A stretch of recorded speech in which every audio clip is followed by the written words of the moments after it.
Alhoewel die meeste van ons boere besluit het om 'n kans te waag op liefde, het dinge 'n onverwagse wending op Kevin se plaas geneem. Hy het nie net die dames verslaag gelaat nie, hy het my ook heeltemal onkant gevang met sy besluit.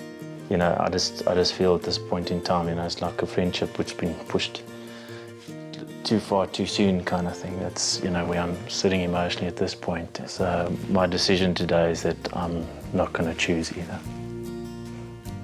Die lewe kan maar snaakse draaie met 'n mens gooi, veral as dit by hartsake kom.